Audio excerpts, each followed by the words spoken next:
Hello વિદ્યાર્થી મિત્રો, welcome back.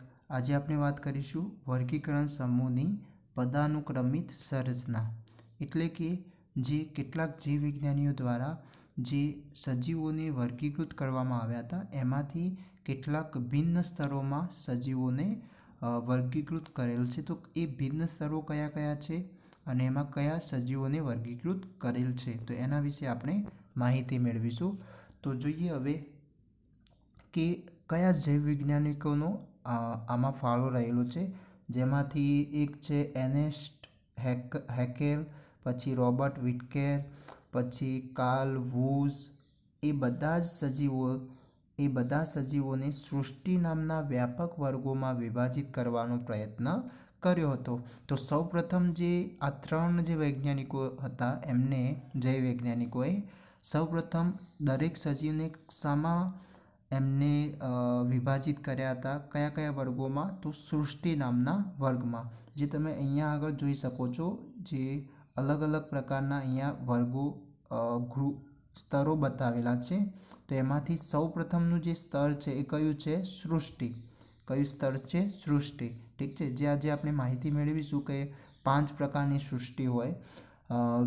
વિટકરે દ્વારા રજૂ થયેલી વર્ગીકરણ પદ્ધતિમાં 5 સૃષ્ટિઓનું વર્ગીકરણ કરેલ છે। કઈ કઈ 5 સૃષ્ટિ? તો પહેલી આવશે મોનેરા। પહેલી સૃષ્ટિનું નામ શું છે? મોનેરા। પછી પ્રોટિસ્ટા, ફૂગ, વનસ્પતિ સૃષ્ટિ અને પ્રાણી સૃષ્ટિ। તો આમાં એમના અલગ અલગ લક્ષણોને કારણે એમને અલગ અલગ સૃષ્ટિમાં વર્ગીકૃત કરેલા છે, ઠીક છે। જે આપણે એના ટોપિકમાં જોઈશું કે ભાઈ 5 પ્રકારની જે સૃષ્ટિ છે એમાં કયા પ્રકારના સજીવોનો સમાવેશ થાય છે, બરાબર। એ કેવા પ્રકારના કોષો ધરાવે છે, કેવા પ્રકારના સજીવો છે, એક કોષી સજીવ છે, બહુકોષી સજીવ છે, એ પોતાની પોષણનો કયો પ્રકાર છે, બરાબર। સ્વયંપોષી છે કે પછી પરપોષી એ પોષણ ધરાવે છે। તો એ બધી માહિતી આપણે એના સૃષ્ટિના પ્રકારોમાં જોઈશું। આ સમૂહ કોષીય સંરચના પોષણનો સ્ત્રોત, શરીરનું આયોજન, પોષણ મેળવવાની પદ્ધતિને આધારે બનાવી છે। એટલે કે આ જે સૃષ્ટિ નામનો જે સમૂહ છે એ 5 સમૂહને કોના આધાર પર અલગ અલગ પ્રાણીઓને અંદર વર્ગીકૃત કરવામાં આવ્યા છે? તો 4 અહીંયા આગળ તમે જોઈ શકો છો। એક તો કોષીય સંરચના। કોષીય સંરચના એટલે કે એ એક કોષીય છે કે બહુકોષી, અથવા તો કોષીય સંરચનામાં સુકોષ કેન્દ્રીય કોષ છે, બરાબર। તો એ પણ એના અંદર સમાવેશ થઈ શકશે। પછી પોષણનો સ્ત્રોત એટલે કે એક સ્વયંપોષી છે કે પરપોષી છે, બરાબર। પછી પોષણ મેળવવાની પદ્ધતિ, ઓકે। એમ અલગ અલગ પ્રકારે એમને આ 3-4 આધાર પરથી એમને વર્ગીકૃત કરવામાં આવેલ છે। પછી જે વ્યૂહ નામના જે વૈજ્ઞાનિક હતા એમને વર્ગીકરણમાં મોનેરા સૃષ્ટિને આર્કિયોબેક્ટેરિયા અને યુબેક્ટેરિયામાં પણ વહેંચીને જેને ઉપયોગમાં લેવાય છે, અને ફરીથી ભિન્ન સ્તરોના સજીવોનો ઉપસમૂહમાં વર્ગીકૃત કરાય। જેમ કે સૌપ્રથમ જે વર્ગીકૃત કરેલ જે સમૂહ છે એને શું કીધું છે? સૃષ્ટિ। પછી બીજો જે સમૂહ છે એને કીધું છે સમુદાય અથવા તો ફાઇલમ, જે પ્રાણી માટે શબ્દ ઉપયોગમાં લેવાય છે। જ્યારે વનસ્પતિ માટેના બીજા સમૂહને શું કહેવામાં આવશે? વિભાગ કહેવામાં આવશે, બરાબર। પછી જે ત્રીજો સમૂહ છે એના અંદરનો આ બધા શું થઈ જશે? એના અંદરના ઉપસમૂહ થઈ જશે। તો ત્રીજો સમૂહ છે એને વર્ગ, ચોથો સમૂહ છે એને ગોત્ર કહેવામાં આવશે, પાંચમું છે એ કુળ કહેવામાં આવશે, તો છઠ્ઠું છે પ્રજાતિ, અને છેલ્લું હોય છે જાતિ। તો નાનામાં નાનો સમૂહ કયો થઈ જશે? આ જાતિવાળો સમૂહ, બરાબર। તો આ તમારે 7 નામ યાદ રાખવા: સૃષ્ટિ, સમુદાય જે પ્રાણી માટે છે, વિભાગ જે વનસ્પતિ માટે છે, પછી વર્ગ, ગોત્ર, કુળ, પ્રજાતિ અને જાતિ, ઓકે।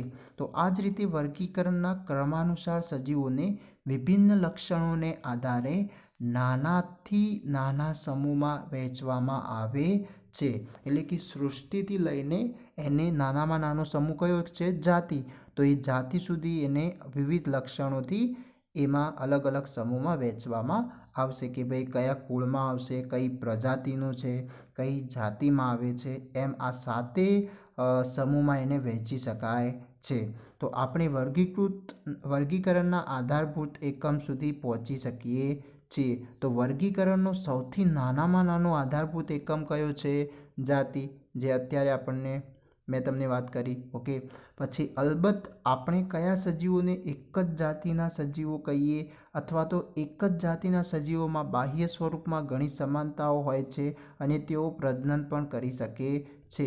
ઓકે, તો આમ જે એક જ જાતિના જે સમૂહો હોય તો એ એક જ જાતિના અંદર પ્રજનન કરી શકે છે અથવા તો એમના સજીવ શરીરની જે રચના હોય એક જ જાતિના સજીવમાં એ કેવી જોવા મળશે? સમાન જોવા મળશે. જેમ કે એક જ જાતિના, જેમ મનુષ્ય, તો મનુષ્ય પણ એક જાતિ થઈ. પછી વાઘ છે, સિંહ છે, તો એ બધા એક શું થઈ ગયા? એક જાતિના. સિંહની એક જાતિ થઈ, વાઘની પણ એક જાતિ થઈ. બરાબર. તો એમ અલગ અલગ પ્રકારની પૃથ્વી પર અલગ અલગ પ્રકારના પ્રાણીઓ અથવા જાતિઓ આપણને જોવા મળશે. ઓકે, હવે આપણે વાત કરીએ જે સૃષ્ટિ જે 5 પ્રકારે રહેલી છે: મોનેરા, પ્રોટિસ્ટા, ફૂગ અને વનસ્પતિ સૃષ્ટિ અને પ્રાણી સૃષ્ટિ. તો એ હવે સમજીએ. તો સૌપ્રથમ આપણે સૃષ્ટિમાં મોનેરા નામની સૃષ્ટિના લક્ષણો અને એના અંદર કયા સજીવોનો સમાવેશ થશે એ વિશે સમજીએ. તો લક્ષણોમાં શું હશે કે એમાં કોષનો પ્રકાર કયો હશે, એટલે કે આદિકોષ કેન્દ્રીય છે કે પછી સુકોષ કેન્દ્રીય છે. બરાબર. પછી એમની શરીરની સંરચના, એટલે કે એ એકકોષીય હોય છે કે પછી બહુકોષીય. પછી એમાં કોષ દિવાલ હાજર હોય છે કે પછી નહીં. ઓકે, પછી પોષણની ક્ષમતા, એટલે કે એ પરપોષી હોય છે કે પછી સ્વયંપોષી હોય છે. એના વિશે કેટલાક 3-4 લક્ષણો તમારે યાદ રાખવા અને એના ઉદાહરણ, કે ભાઈ મોનેરા સૃષ્ટિમાં કયા સજીવો આવે, પછી પ્રોટિસ્ટા છે એમાં કયા સજીવો આવે. બરાબર. તો જોઈએ હવે મોનેરામાં, કે મોનેરા એ આ સજીવોમાં સુવિકસિત કોષ કેન્દ્ર હોય છે. સુવિકસિત કોષ કેન્દ્ર છે એનો મતલબ એ કેવો છે? સુકોષ કેન્દ્રીય વાળું કોષ છે. અને અંગિકાઓનો શું હોય છે? અભાવ હોય છે. હવે અંગિકાઓ એટલે કે જે અંતઃકોષ રસજાળ, ગોલ્ગીકાય, તો એ અંગિકાઓમાં શું હશે? ત્યાં આગળ અભાવ હશે. બરાબર. પછી એની સાથે સાથે બીજું વાત કરીએ કે એમના શરીર કેવા હોય છે? તો એક કોષીય સજીવ. કયા સજીવો છે? આ એક કોષીય. આમાં કોઈ પણ પ્રકારનો બહુકોષીય સજીવ જોવા મળશે નહીં. એટલે કે કોઈ પ્રાણીઓ કે એ રીતના જોવા મળશે નહીં જે બહુકોષીય હોય. ઠીક છે. હવે એક કોષીયમાં કયા? તો જેમ કે આપણે વાત કરી હતી જે બેક્ટેરિયા, તમે અહીંયા આગળ આકૃતિ પણ જોઈ શકો છો. કેટલાક બેક્ટેરિયા જે હશે એ શું હશે? એક કોષીય સજીવમાં એનો સમાવેશ થઈ શકશે. બરાબર. તો આ સજીવોમાં શું હોય છે? સુવિકસિત કોષ કેન્દ્ર હોય છે. ઓકે, એની સાથે અંગિકાઓનો અભાવ હોય છે. બરાબર. અહીંયા આગળ જે કોષ કેન્દ્ર અને અંગિકાઓ એ બંનેનો અભાવ હોય છે. આ જે વાક્ય છે કે આ સજીવોમાં સુવિકસિત કોષ કેન્દ્ર અને અંગિકાઓનો અભાવ હોય છે, એનો મતલબ આ કેવા કોષો થઈ જશે? આદિ કોષ કેન્દ્રીય કોષો થઈ જશે. બરાબર. એમાં કોષ કેન્દ્રનો પણ અભાવ હોય છે અને અંગિકાઓનો પણ અભાવ હોય છે. ઓકે, અને બીજું કે એમના શરીર કેવા હોય છે? તો એક કોષીય સજીવો. કેવા શરીર છે એમના? એક કોષીય. એ બહુકોષીય હોતા નથી. અને એના સાથે સાથે એમના કોષ દિવાલ પણ સામાન્ય રીતે કેવી હોય છે? ગેરહાજર હોય છે. પછી તેઓના આકાર કેવા હોય છે? ભિન્ન આકાર હોય છે. આકાર કેવા હશે? ભિન્ન. બરાબર. બીજું કે એક તો આકાર ભિન્ન હોય છે, એની સાથે સાથે કેટલાક સજીવો પોતાનો ખોરાક શું કરે છે? જાતે બનાવે છે. જે કેટલાક સજીવો છે પોતાનો ખોરાક જાતે બનાવે, જેને શું કહેવાય?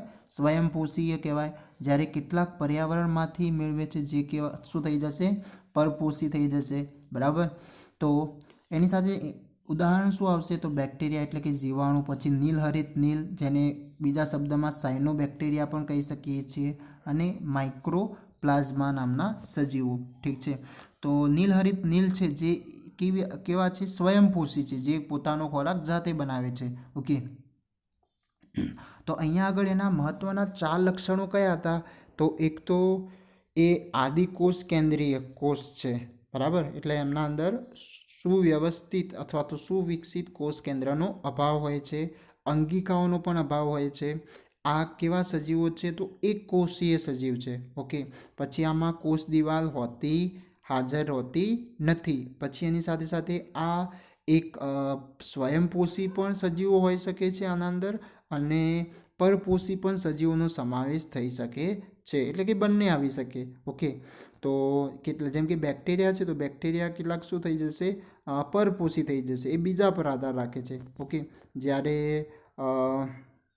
આપણે વાત કરી નીલહરિત નીલ સાયનોબેક્ટેરિયા, તો એ શું થઈ જશે? સ્વયંપોષી થઈ જશે, એ પોતાનો ખોરાક જાતે બનાવી શકે. કેમ? કારણ કે એના અંદર ક્લોરોફિલની હાજરી હોય છે, હરિતદ્રવ્યની હાજરી હોય છે, બરાબર.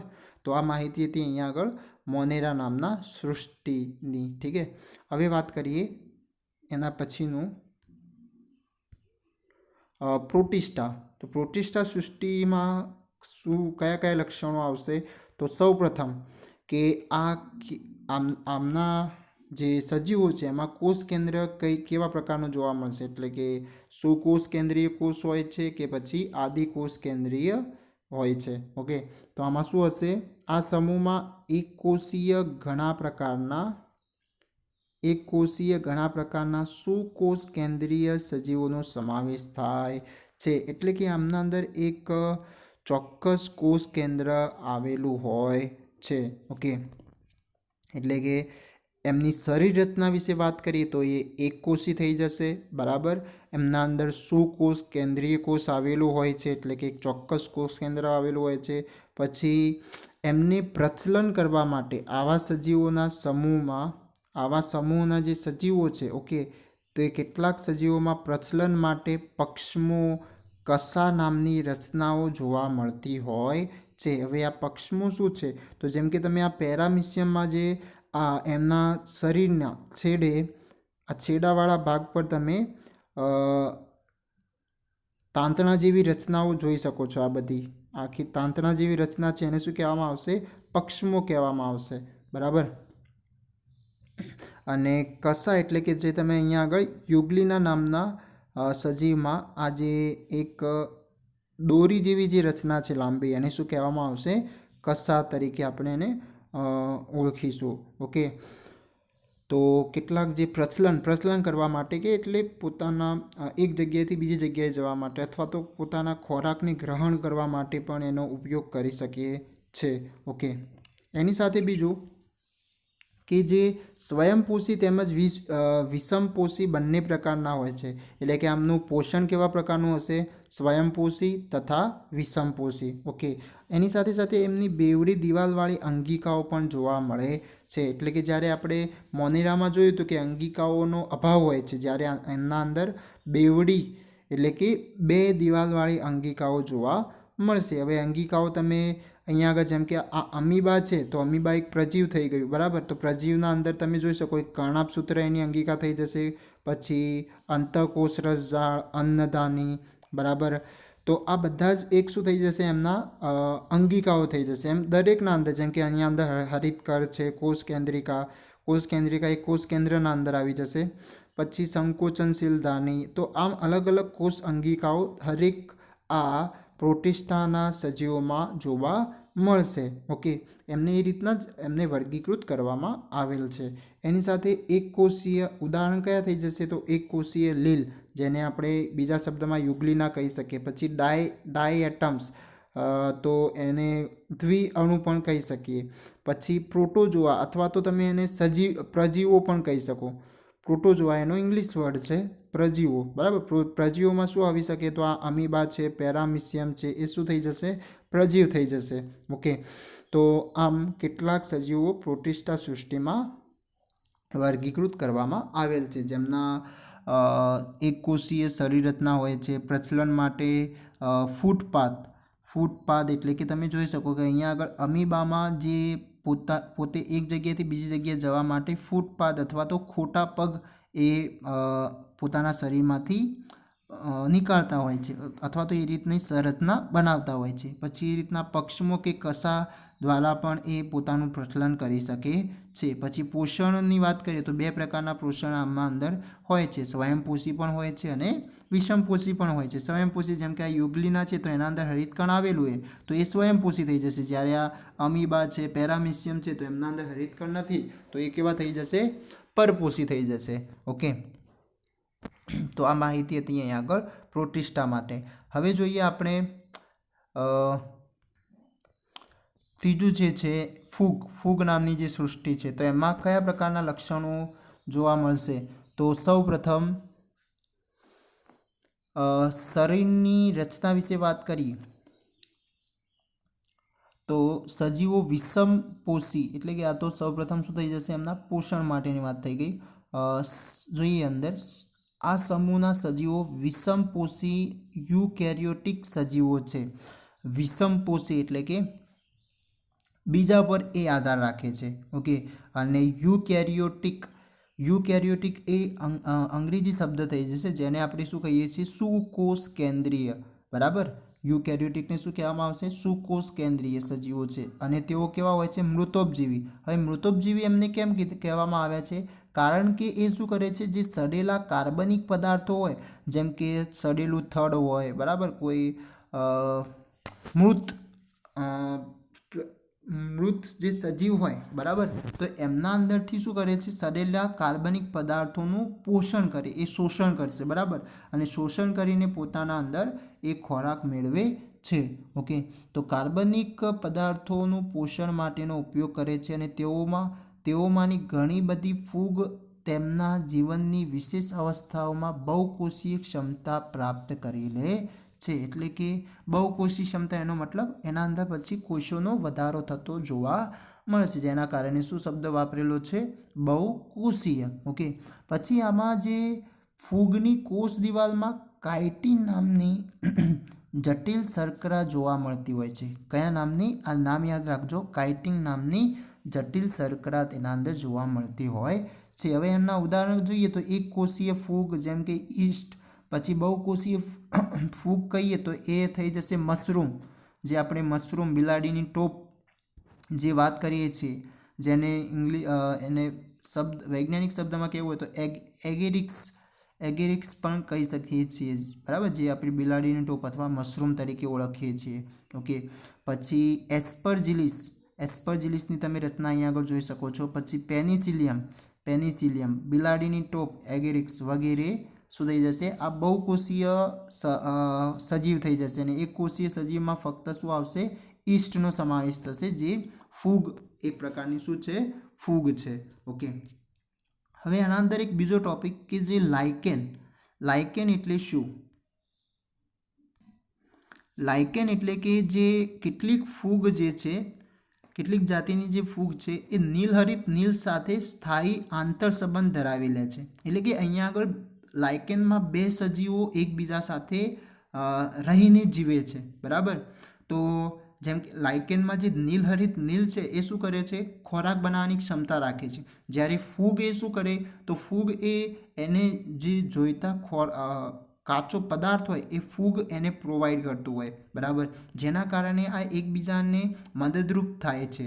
એક ખોરાકની લેવેચ કરે, એટલે કે લેવેચનો મતલબ ખોરાક જે નીલ છે એ ખોરાક બનાવે ત્યારે એ પેલા ફૂગને પણ આપે અને એની સાથે સાથે જે ફૂગ છે એ કઈ રીતના નીલને મદદ થાય? તો એ જે કાચો પદાર્થ હોય એનું શોષણ કરીને કોને આપતું હોય છે? નીલને। તો આમ એ એકબીજાને શું કરે છે? મદદ કરતા હોય છે, જેના કારણે એમના વચ્ચે એક સ્થાયી આંતરસંબંધ રચાતો હોય છે અને આવા સજીવોને કહેવાય સહજીવન। એમના વચ્ચેનું જે સજીવ છે એમને સહજીવન પણ કહી શકીએ છીએ। તો જે જોઈએ કે કેટલીક ફૂગની જાતિ નીલ એટલે કે સાયનોબેક્ટેરિયાની સાથે સ્થાયી આંતરસંબંધ ધરાવે છે, જેને શું કહીશું? સહજીવન કહેવામાં આવે અને આવા સજીવોને શું કહેવાય? સહજીવી સજીવો પણ કહેવાય અને એનું એક ઉદાહરણ છે લાઇકેન્સ એ શું છે? સહજીવી સજીવોનું એક ઉદાહરણ છે, બરાબર, જેમાં કયા બે સજીવોનો સમાવેશ થાય છે? તો નીલ અને ફૂગ, બરાબર। તે લાઇકેન્સ માટે લાઇકેન્સ મોટે ભાગે વૃક્ષોની છાલ પર રંગીન ધબ્બા સ્વરૂપે આપણને જોવા મળશે. ઓકે, તો આ માહિતી હતી અહીં આગળ ફૂગમાં લાઇકેન્સ વિશે. ઠીક છે, હવે આપણે જોઈએ વનસ્પતિ સૃષ્ટિ અને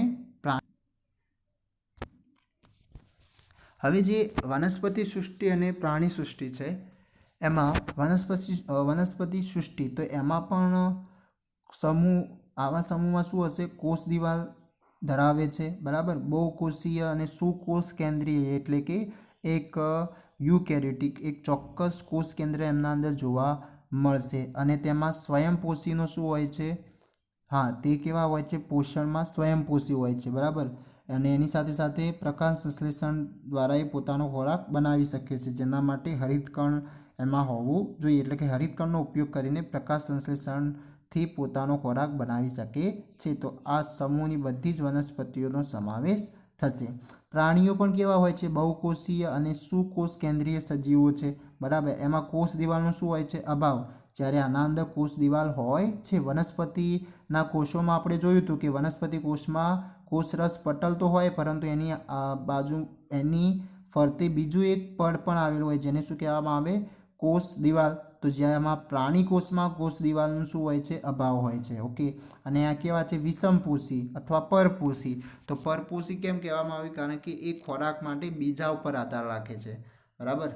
જેને શું કહેવામાં આવશે? પરપોષી. જેમ કે જે પણ પ્રાણીઓ છે, વાઘ છે, સિંહ છે, તો એ શિકાર કરીને ખાય છે, તો એ બીજા પર આધાર રાખે, બીજા પ્રાણીઓ પર. જેમ મનુષ્ય છે, તો મનુષ્ય વનસ્પતિ, પછી માંસાહારી ખોરાક, તો એ બધા જ એ પણ શું થયો? બીજા સજીવો પર આધાર રાખે છે, માટે મનુષ્ય પણ પરપોષી સજીવમાં આવશે. ઓકે, તો પ્રાણી સૃષ્ટિમાં પણ એ મનુષ્યનો સમાવેશ થઈ જાય છે. ઓકે, હવે જે આ 5 સૃષ્ટિઓને આપણે વર્ગીકરણ રૂપરેખા સ્વરૂપે દર્શાવીએ તો કંઈક આ સ્વરૂપે દર્શાવી શકીએ કે જેમ કે સજીવો છે. શું? સજીવો. તો સજીવોમાં પહેલું આદિકોષ કેન્દ્રીય અને સુકોષ કેન્દ્રીય. તો એમાં એક કોષીય સજીવોમાં કઈ સૃષ્ટિ આવશે?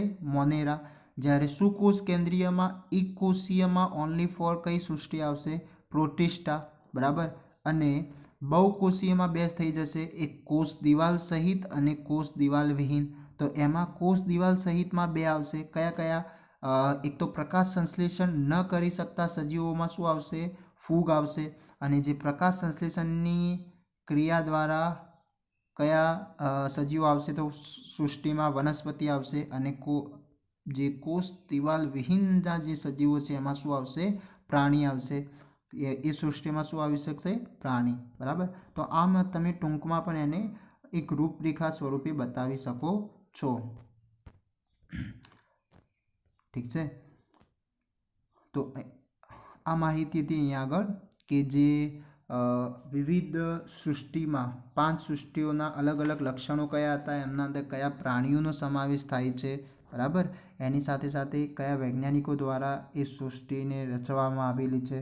ઓકે, અને એની સાથે જે એમના 7 જે વર્ગીકરણ સ્તરો કયા કયા હતા? તો સૃષ્ટિ, સમુદાય અથવા વિભાગ, પછી વર્ગ, ગોત્ર, કુળ, પ્રજાતિ અને જાતિ. ઓકે, તો આ માહિતી હતી અહીંયા આગળ સૃષ્ટિ માટેની. ઠીક છે, થેન્ક યુ.